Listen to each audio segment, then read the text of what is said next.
The zone blocking scheme has been responsible for some of the best running back seasons in NFL history, like Terrell Davis with the Denver Broncos in the late 90s, Arian Foster with the Houston Texans, and Marshawn Lynch with the Seattle Seahawks in the early 2010s. And now it is being used by teams like the Minnesota Vikings with Dalvin Cook, the Cleveland Browns with Nick Chubb, and then the Tennessee Titans with the man himself, Derrick Henry, who just had a 2,000-yard season running this style of offense. Now today I'm going to show you how we can use this zone blocking scheme with this wide zone run to create an absolutely dominating running game, and I'm going to show you exactly how you need to read it as the running back to really unlock this run and just use it to its full capabilities. Now how this scheme is going to work when we are running our wide zone run, instead of our O-line having predetermined holes they are trying to open up and predetermined players they are going to block, like in a classic power or gap running scheme, these players are actually going to work in unison and move horizontally down the line of scrimmage. Now here's the San Francisco 49ers running this. This is really one of their go-to schemes, and they really excel at this run. They're going to move horizontally down the line of scrimmage and block an area of the field instead of a certain player. So they are going to work as a unit, move down the line of scrimmage. What they're trying to do is they are trying to seal these defenders to the inside and create holes.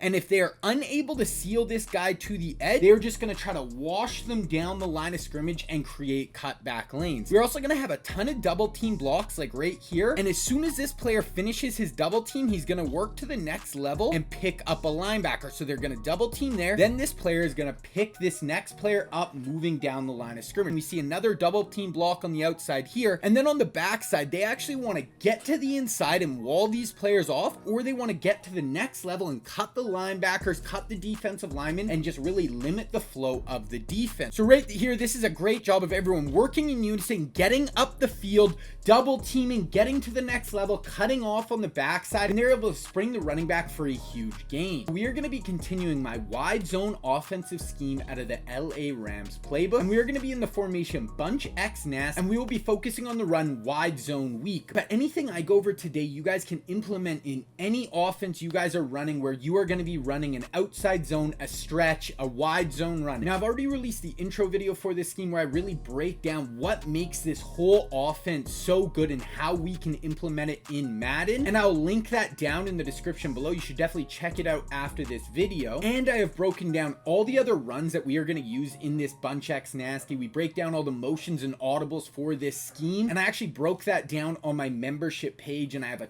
ton of other videos in this whole wide zone scheme coming on the way. So if you guys want to check out those videos, click the join button down below. All right, so as the running back, we have three different things we are going to do with this run. We can either bounce it, or we can bend it, or we can bang it. So we're going to go over bouncing our runs first, and how we are going to read this, guys. Whenever we are running this wide zone, this stretch, anything like that, we are going to get to the line of scrimmage and we are going to look at the down lineman. So right here, guys, we are running our zone run to the weak side of the field here to the left. So we are running it away from our bunch. This actually just makes it a lot easier to read. There's less people you have to worry about disengaging and getting off their block. So I will run it to the bunch side. We will be breaking that down after, but at the start, we are going to be running it to the weak side. So when we get to the line of scrimmage, every single time, you want to number these players off. So you want to look at the down lineman, and the outside player is going to be number 1 every time. Then the inside player is going to be number 2.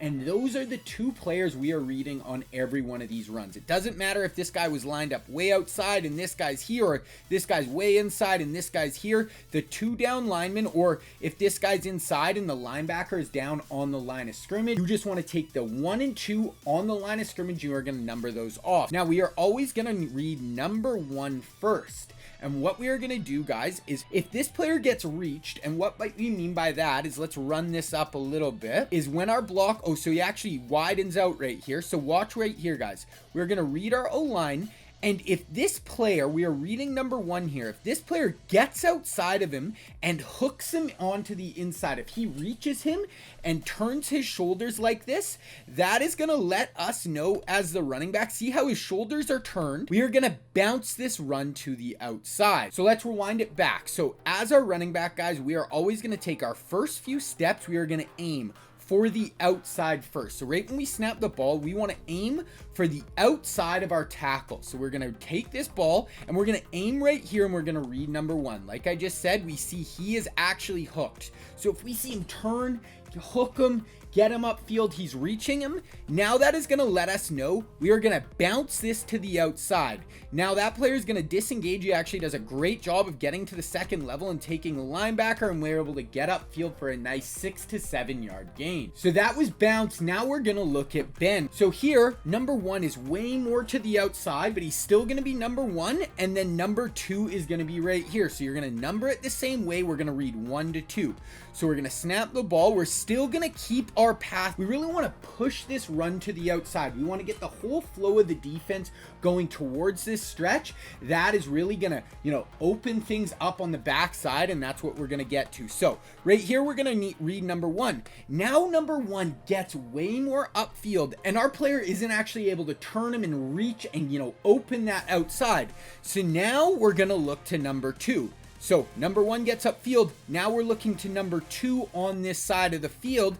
And we see here, now our player here actually reaches him and turns him. So that is just going to make a super natural alley in between those 2 players. Get upfield, make a guy miss for a really quick and easy game. Okay, here it is again. Read 1, read 2. So right here, 1. Right here, he does a better job of firing upfield, really just not letting us bounce it outside, so that is fine. Now we're going to read number 2 right here. Look at our guard here. He's hooking him, he's reached him, and he's opened the hole. And look at just how nice and easy that hole is to read, guys. We're going to fire right up there. Our center is getting to the second level here. This whole backside is just walling everyone off, taking away all the flow defenders from the weak side. Now we have 1 guy in the hole. We make that guy miss, and we get upfield, and we're able to bust this for a really huge gain. Now our third read is going to be bang. So bounce, bend, then bang. So right here, we're going to read it the same way, guys.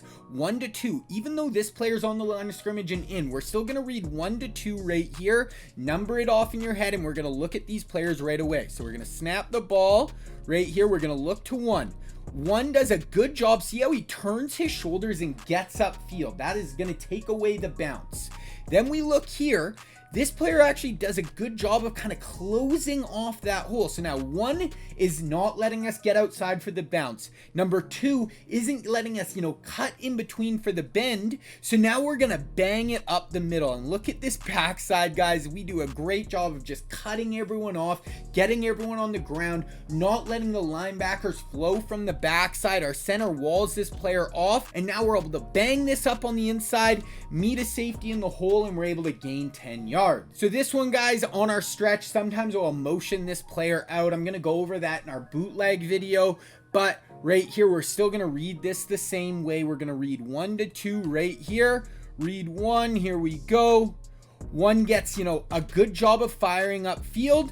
So bounce is taken away. Number 2 does another really good job of firing upfield, not really letting us get that natural hole to open up. So bend is taken away. So now we look to here, guys. Our center is firing upfield, and look at the flow. They are going to get so used to you hitting the outside, the linebacker, the user, everyone is going to crash down. Now we're going to be able to bang this run right up the middle here, guys, for huge gains. Cut out there, make a guy miss just like that. We're able to get, 15 to 20 yards on that run. So we can also run this flipped. Now we can run it to the bunch side, and really how I like to look at this, I'm just going to look for a numbers advantage. So I actually prefer to run it to the, short side of the field, how it's intended. But look right here, guys, we have 3 blockers on this side of the field, on this side of the center. They have 1, 2, 3, 4 in the box, plus the corner and the safety. Now we look on this side of the center. We have 1, 2, 3 in the box. we have 1, 2, 3, 4, 5 blockers. Then they have the corner and the safety. So really, this is when it just becomes a numbers game, guys. We can totally run to our bunch side if the numbers dictate it. Now we are still going to read it the exact same way. So we are going to read 1, then we are going to read 2. So right here, we're going to snap the ball. All you got to do is flip your right stick, guys. Flip your run it the other way. So right here, we're going to look to 1, and right away, our tight end is on 1, and look what he does. He's able to turn him right away. So as soon as we see that, we're going to hit this right away and bounce it. Now we have 1 player in the hole. We have 1 player we have to beat. Look at our O-line, tight end, running backs, just seals everyone else off into the inside. We have our receiver out here kicking out the corner. We have 1 guy to beat, juke inside, and we are gone to the races. So this whole scheme, guys, does such a great job of, if you hit it right, people are going to start to overextend themselves. You're going to have 1 guy to beat, and you can bust it for absolutely massive gains. All right, so same thing. Here, guys. I just really liked the numbers advantage to the wide side, to the bunch side a little better here. So we're going to flip it. We're still going to read 1 to 2. This is 3-3-5 wide, super popular formation. We're going to read 1 to 2. What's 1 going to do? 1 does a great job of firing upfield. So we're going to come off that. We're going to look to number 2. Now, see how our guard is able to hook him, seal him off, and just allow us to have that really natural crease right here. Now we're just going to bend it off, run right through that crease. We have our tight end getting to the second level. He's going to pick off the safety, and we are gone for a 17-yard touchdown run. Okay, one more time, guys. 3-3-5 wide. Once again, they have their nickel on this side of the formation. So we count 1, 2, 3 in the box here. We have 5 blockers. They're backside linebackers. So I really like this numbers advantage we have here. Run our wide zone to the bunch side. Once again, number these players off 1 and 2. Watch 1. 1 does a great job of firing upfield. Then we see 2, doesn't get sealed off. He's pushing that guard into this hole. So really taking that hole away. Look at their user on this play, guys. That is what you're going to see when you're running this wide zone over and over. The user gets so aggressive trying to seal us off, not letting us hit the outside. We're able to bang this up right up the middle. 1 and 2 get washed out. We were able to hit the cutback lane, safety in the middle of the field, juke, put another juke, and we're able to gain 20 yards because the user gets way too over aggressive. Using this, you're going to be able to turn this wide zone, this stretch run, into one of the very best, most powerful runs in the entire game. Now, if you want to see exactly what makes this wide zone offense so powerful and so tough to stop, and how we can make it amazing for Madden, click this video right here.